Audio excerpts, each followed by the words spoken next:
Desh Raj on the podium. Can we have a big round of applause? He is President of Bharatiya Yoga Sansthan. He has lakhs of followers and few of them are sitting already here.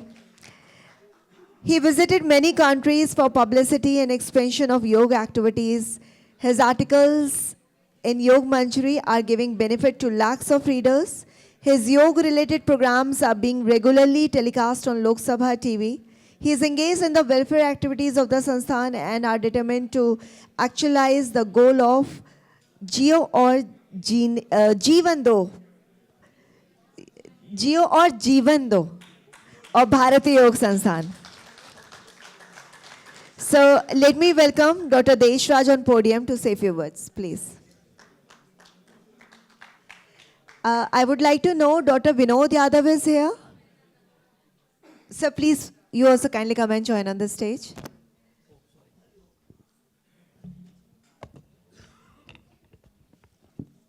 Dr. Surendra Mohan Tule is here.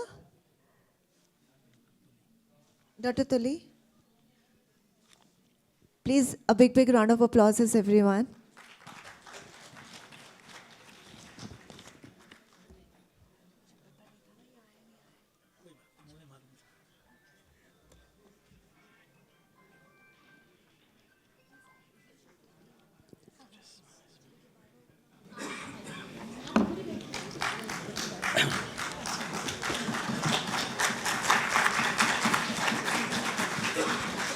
ॐ सहना भवतु सहनो भुनक्तु सह वीर्यं करवावहै तेजस्विनावधीतमस्तु मा विद्विषावहै ॐ शान्तिः शान्तिः शांति।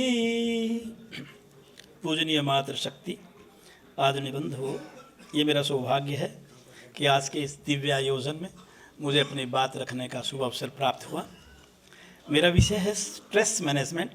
समय का काफ़ी अभाव है, जैसे मेरे पास सूचना है तो मुझे उतने ही मिनट्स में अपनी बात पूरी करनी होगी, इसलिए मैं ज़्यादा कोई बात इधर उधर की भूमिका नहीं बांधूंगा। सबसे पहले दूसरा, किसी को सोने नहीं दूंगा। दो बात, ये मेरा स्वभाव है। वक्ता के सामने अगर श्रोता सो गया तो श्रोता नहीं सोया, ये वक्ता सो गया, उसकी कमजोरी है, ये मान्यता है। भारतीय योग संस्थान आज से 58 वर्ष पहले 1967 को इसकी स्थापना हुई। आज हम पूरे भारतवर्ष में 4,500 योग केंद्र चलाते हैं 23 प्रांतों में। विदेशों में, बाहर के 10 देशों में हमारे 62 सेंटर चलते हैं और ये सभी 100% फ्री ऑफ कॉस्ट है। हम किसी से किसी भी प्रकार से प्रत्यक्ष अप्रत्यक्ष रूप में कोई शुल्क नहीं लेते। इस संस्था में किसी भी प्रकार का डोनेशन या दान ना कोई देता, अगर देगा तो हम लेते नहीं। ये इसकी विशेषता है। इससे ज़्यादा इसका परिचय मैं आज देने की स्थिति में नहीं हूँ, समय की वजह से। योग अपने आप में पूर्ण विज्ञान है, इस देश की वसीयत है, हमारी धरोहर है, हमारे संतों की, हमारे ऋषियों की खोज है और स्वास्थ्य की कुंजी है। स्वास्थ्य का मतलब आजकल केवल जो शारीरिक बीमारियां हैं इन तक सीमित कर दिया जाता है। घुटनों में दर्द, रीढ़ में दर्द, लंबर में दर्द, कंधे में दर्द, सर में दर्द, ऐसा नहीं है। स्वास्थ्य इस बहुत आगे जाकर के, अगर जब तक आपको 4 तरह के स्वास्थ्य जीवन में आपको प्राप्त नहीं होते तब तक आप पूर्ण स्वस्थ व्यक्ति नहीं कहलाएंगे। शारीरिक स्वास्थ्य, मानसिक स्वास्थ्य, सामाजिक स्वास्थ्य। सामाजिक स्वास्थ्य को हम कहीं पर भी लेते नहीं हैं, जिसका मतलब होता है कि आपको अपने परिवार में, समाज में, पड़ोस में, ऑफिस में, बिजनेस में दूसरों के साथ समायोजन करने की आदत हो, क्षमा करने की आदत हो। आप दूसरों के साथ कैसा व्यवहार करते हैं तो वह भी आपके स्वास्थ्य का एक बहुत बड़ा प्रमाण है। आध्यात्मिक स्वास्थ्य, आप कितनी साधना करते हैं, कितना आत्मचिंतन करते हैं, कितना ध्यान में बैठते हैं। लेकिन आज समस्या क्या है? आज हम प्रकृति से दूर भागते जा रहे हैं। हमारी दिनचर्या गलत है, सोने का समय गलत है, उठने का समय गलत है, भोजन गलत है, कर्म गलत है, विचार गलत है। और जब हम ऐसा जीवन जीते हैं तो यहाँ से हमारे शरीर में और आयु का बढ़ना साथ के साथ वो भी एक कारण है, जिससे कि हमारे शरीर के सिस्टम्स के अंदर कुछ परिवर्तन आने लग जाते हैं। जैसे फेफड़ों की ऑक्सीजन इनटेक कैपेसिटी का कमज़ोर हो जाना, जैसे कि आर्टरीज और वेन्स के अंदर कहीं ना कहीं उनकी अंदर की दीवारों पर चर्बी जमा हो जाना और उनका मोटा हो जाना, जिससे कि ब्लड सर्कुलेटरी सिस्टम पूरा प्रभाव में आने लगता है। हमारा पाचन बिगड़ना, निष्कासन बिगड़ना, मांसपेशियों में चेंजेस आना, रात को नींद ना आना, फिर कुछ इसके प्रभाव शरीर पे आने लगते हैं। दुनिया भर की बीमारियां, नाम लेने की जरूरत नहीं, उनमें एक बीमारी मैं जरूर कहूंगा कि हमें तनाव बनता है। मैं कब्ज, गैस, हार्ट की प्रॉब्लम या उच्च रक्तचाप, मधुमेह की बात नहीं कर रहा हूं, सिर्फ एक ही वर्ड यूज कर रहा हूं। क्या बोलिए? तनाव। तनाव किसको बनता है? मैं तो ये पूछा करूं किसको नहीं बनता।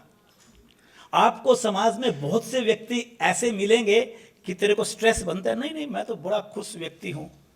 तो आप सच मानिए कि समाज में एक भी व्यक्ति ऐसा नहीं मिलेगा आपको जिसको तनाव नहीं बनता।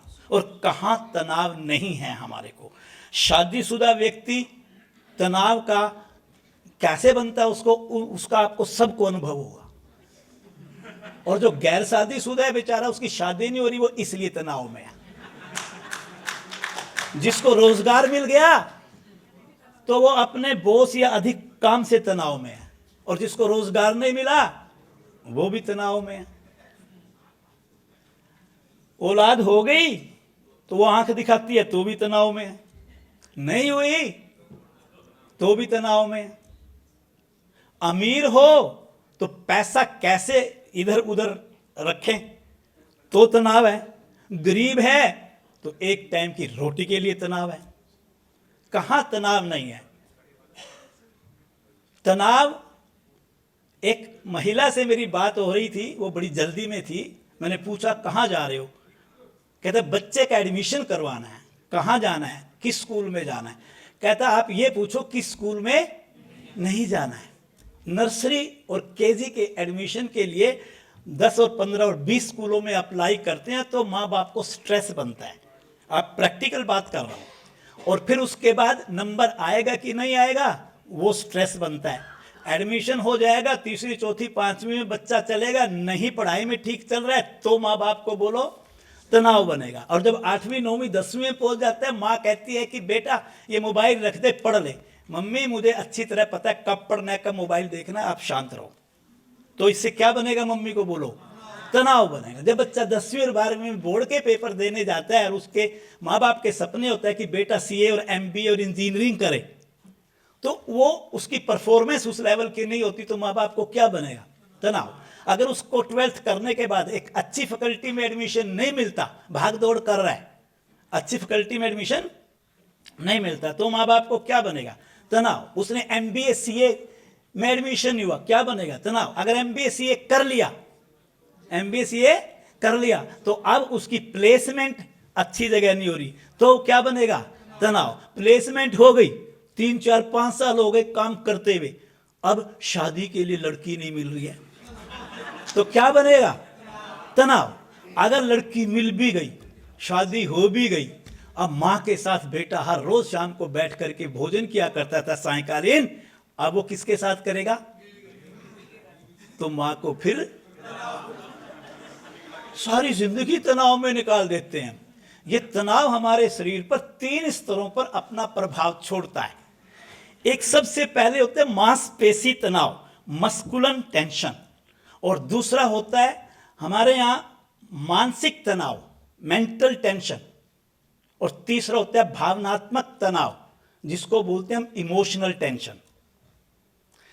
मांसपेशी तनाव को हम कहेंगे जो स्थूल शरीर के ऊपर हमारा प्रभाव छोड़ता है, मेरी शरीर की मांसपेशियों के ऊपर, मेरी हड्डियों के ऊपर, मेरे स्नायु तंत्र के ऊपर, मेरी आंतों के ऊपर, मेरी पाचक ग्रंथियों के ऊपर, मेरी पाचन प्रक्रिया के ऊपर, मेरी निष्कासन प्रक्रिया के ऊपर। जब आपको स्थूल तनाव बनेगा, मस्कुलर टेंशन बनेगी, आपको कब्ज रहना शुरू हो जाएगा, एसिड बनेगा, गर्दन में दर्द होगा, चेहरे पे दर्द होगा, कंधों में दर्द होगा, रीढ़ में दर्द होगा, मस्कुलर पेन होगा आपको, मतलब कि शारीरिक दोष इस तरह के आपको आने लग जाएंगे। अब इससे इसका करें तो क्या करें, इसका इलाज क्या है? मैं एलोपैथिक डॉक्टर तो हूं नहीं, ना कोई डॉक्टर मैं आपको दवाई प्रेस्क्राइब कर सकता। योग की बात करता हूं। मैंने शुरू में कहा कि योग एक पूर्ण विज्ञान है।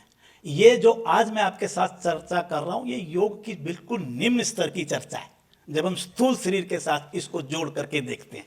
योग तो वास्तव में आत्मा और परमात्मा का जुड़ना है। योग अध्यात्म का दूसरा नाम है।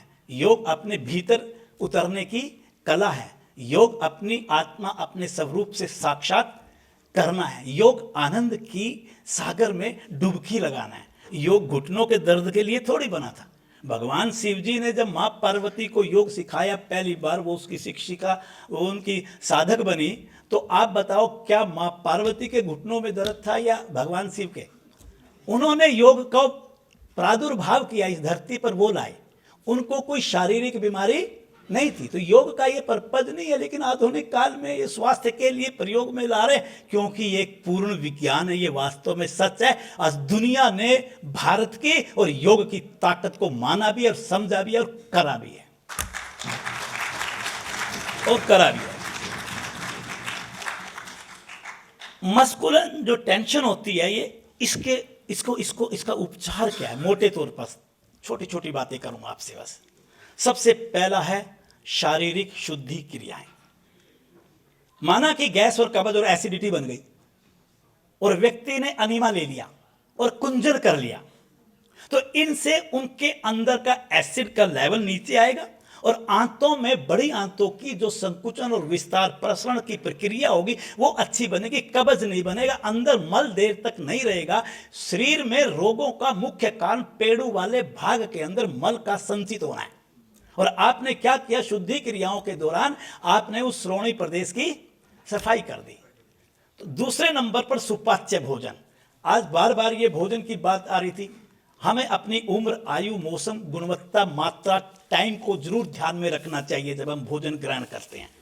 जाने अनजाने में हम गलतियां करते हैं, घृष्ट भोजन लेते हैं और हम तेज मिर्च मसाले वाला भोजन लेते हैं। अगर सुपाच्य और सात्विक भोजन लिया जाए, आपके शरीर की इम्यूनिटी बहुत अच्छी रहेगी, आपका शरीर स्वस्थ रहेगा, आपका पाचन बढ़िया रहेगा, आपका पोषण बढ़िया होगा और आपके पाचक रस, जो भोजन का जो रस है, उसका अवशोषण भी शरीर में बढ़िया होगा। आपका एनर्जी लेवल ज्यादा बढ़िया होगा। जितना एनर्जी लेवल ज्यादा होगा, आप सच मानिए आपको शारीरिक या मस्कुलर टेंशन या मांसपेशीय तनाव नहीं होगा, आप उससे बाहर आ सकते हैं।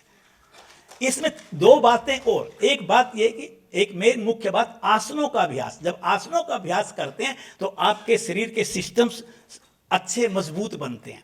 इसलिए हमें आसनों का प्रतिदिन, मैं प्राणायाम को अलग करके कह दूं तो 30 से 35 मिनट अगर प्रतिदिन मात्र केवल एक अपनी एज और अपनी जरूरत के मुताबिक एक आप ऐसा बना लीजिए सिस्टम कि मुझे इतनी देर सुबह के समय अपने शरीर को सिर्फ आसनों के लिए देने हैं। प्राणायाम और ध्यान अलग है। अगर आप इतना कर लेंगे तो हम मांसपेशी तनाव से बाहर आ सकते हैं। दूसरा है मानसिक तनाव। मन के 3 स्तर माने गए हैं, चेतन, अवचेतन और अचेतन। चेतन मन जागृत अवस्था में काम करता है। मैं बोल रहा हूं, आप सुन रहे हैं, इस समय आपका चेतन मन सक्रिय है, सुबह उठते ही शुरू हो जाता है और रात को सोने तक चेतन मन आपके अवचेतन और अचेतन मन के क्रियाकलापों को बंद कर अपने खेल खिलाता है। वही आपको यहां लेकर के आया और जो आना चाहते थे नहीं आए, वो चेतन मन ने उनको आने नहीं दिया। और जिनको शाही पनीर की सब्जी मिल गई, खा करके वो फूट भी गए, यहां से चले गए, वो भी उनके चेतन मन का काम है। आप देखो संख्या उतनी तो नहीं होगी ना। अब इसका मतलब वो भोजन करने के लिए या चेहरा दिखाने के लिए आए थे, वो कॉन्फ्रेंस अटेंड करने के लिए थोड़ी आए थे। आप जो मन की बात बतला रहा हूं, मन के अंदर कई बार नकारात्मक अनुभूतियां हमारी संचित होती रहती हैं वृत्तियों और संस्कारों के रूप में। जब देर तक परत दर परत ये इकट्ठी होती चली जाती है नकारात्मक अनुभूतियां, और जब इसकी हद हो जाती है, एक पार कर जाता है, तो एक समय वो आता है कि विस्फोट होता है किसी न किसी लक्षण के रूप में, जो ये बतलाता है कि ये व्यक्ति मानसिक तनाव में जीता है। वो कैसे तनाव कैसे होगा? क्रोध करना, उत्तेजित होना, गलत शब्दों का प्रयोग करना, सामने वाले पर प्रहार कर देना। तो इस तरह के कुछ लक्षण सामने आते हैं मानसिक तनाव के। और मानसिक तनाव शारीरिक तनाव से ज्यादा खतरनाक है। यह बात हमें जरूर समझ में आनी चाहिए, क्योंकि जो आप हार्ट की डिजीज की बात करते हैं, जो आप उच्च रक्तचाप की डिजीज की बात करते हैं, जो ब्रेन हेमरेज की बात हम करते हैं, जो अनिद्रा की बात करते हैं, जो अवसाद की बात करते हैं, जो पैरालिसिस की बात करते हैं, ये नहीं कहता मैं कोई दूसरे कारण नहीं हो सकते, लेकिन इन बीमारियों को बढ़ावा देने के लिए एक बहुत बड़ा कारण होता है आपका मानसिक तनाव। तो मन को शांत कैसे रखें? मन को शांत रखने का एक योग के अंदर बहुत सुंदर अभ्यास तरीका है प्राणायाम का अभ्यास। प्राणायाम का अभ्यास करने से मेरा मन शांत और स्थिर होता है और अंतर्मुखी बनता है। जब हमारे श्वास प्राणायाम के अभ्यास से गहरे बनते हैं, लंबे बनते हैं, अनुपातिक बनते हैं, लयबद्ध बनते हैं, सूक्ष्म बनते हैं, स्तब्ध बनते हैं, तो ऐसे बनने से आपके शरीर के भीतर आप ये देखिए कि विचारों की जो श्रृंखला है वो टूटने लगती है। जिसके श्वास जितने छोटे होंगे, सोच लेना उसका मन उतना अशांत है। और मन अशांत होने का मतलब विचारों के अंदर उलझा रहता है ये व्यक्ति, जिसको एक शब्द होता है ओवर थिंकिंग।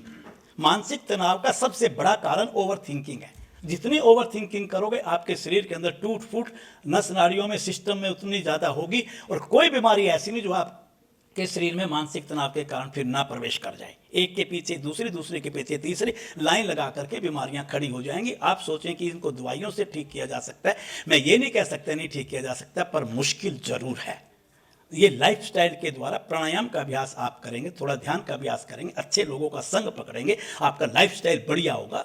आप सुबह, मैं तो एक बात कहा करता हूँ, अपने जीवन का इतिहास है, मैंने 15 किताबें आज तक लगभग लिखी हैं। 15 की 15 किताबें आप देखिए, मेरी 15 की 15 किताबें सुबह 3 बजे से 5 बजे के बीच में वो लेखन कार्य संपन्न हुआ। कभी मैंने दिन में एक शब्द नहीं लिखा, और उसके बाद कभी समय की शॉर्टेज नहीं हुई, क्योंकि जो सुबह उठेगा वो दिन के आधे काम तो सुबह कर लेगा, दिन में वो शांत रहेगा, उसको कभी तनाव बनेगा। हम संतुलित जीवन जीना नहीं जानते, लाइफस्टाइल हमने बिगाड़ रखे, जिसकी वजह से टेंशन, इमोशनल टेंशन, भावनात्मक तनाव अचेतन और अचेतन मन का खेल है। सिर्फ 1 से 1.5 मिनट लूंगा, मैं आपके स्पीड से चल रहा हूं, गाड़ी पे एक भी ब्रेक नहीं लगाया मैंने अभी तक, हाँ, पर बात तो पूरी कर दूं हल्की सी, 1-1.5 मिनट की बात है। अवचेतन और अचेतन मन वो होते हैं जहां पर मेरी कुंठित वासनाएं, दमित इच्छाएं, जिसको मैं समाज में दूसरों के सामने शेयर भी नहीं कर पाता, या वो असंभव होती है मेरे लिए, या मेरी सामाजिक प्रतिष्ठा पर चोट पहुंचता है अगर मैंने अपनी बात मन की आपके सामने वो कह दी। तो ऐसी इच्छाएं, ऐसी कामनाएं, ऐसी कुंठित वासनाएं जो आपके अवचेतन और अचेतन मन के ऊपर पड़ी रहती है और देर तक पड़ी रहती है, तो वो आपको अंदर से ऐसे खोखला करती चली जाती है जैसे दीमक लकड़ी को करता है। और एक समय आता है कि फिर आप उनसे भयभीत होने लगते हो, आप अपने आप को दोषी मानते हो, आपके चेहरे से खुशी गायब हो जाती है, आप बुझे बुझे रहते हो, आप अकेले में रहना पसंद करते हो, सबके बीच में बैठ के टीवी नहीं देखते, रिश्तेदारों से मिलना नहीं चाहते, दोस्ती आपकी खत्म हो चुकी होती है। और कई बार सबसे ज्यादा खतरनाक ये भावनात्मक तनाव होता है, इसके अंदर व्यक्ति इस जाल में फंस जाए तो कई बार वो ये निर्णय ले बैठता है क्या, कि वो जीवन तक को समाप्त करने का फैसला कर बैठता है। ऐसे व्यक्ति को लिए सकारात्मक संघ की आवश्यकता है, हेल्दी इन्वायरमेंट की, और उसके लिए मैं कहूंगा कि योग की भूमिका बहुत बड़ी है। बाकी क्षेत्रों की भी होंगी, उनका अनुभव शायद मुझे कम हो, पर योग के अंदर मैं ये कह सकता हूं कि योग में आने से आपका लाइफस्टाइल तो बदलता ही बदलता है। भोजन, सोने और खाने का समय और आपके सोचने के तरीके तो बदलते ही बदलते हैं, विचार तो आपके बदलते ही बदलते हैं। सबसे बड़ा कोई परिवर्तन आता है तो वो आता है सकारात्मक विचार आने शुरू हो जाते हैं। और जब सकारात्मक विचार आने शुरू हो जाते हैं तो हम योग में एक बात कहा करते हैं, सकारात्मक ऊर्जा से बड़ी इस धरती पर कोई ऊर्जा नहीं हो सकती इस जीवन को चलाने। मैं अपनी बात को यही वाणी को विराम दूंगा, ज्यादा लंबी बात नहीं करूंगा। ओम शांति।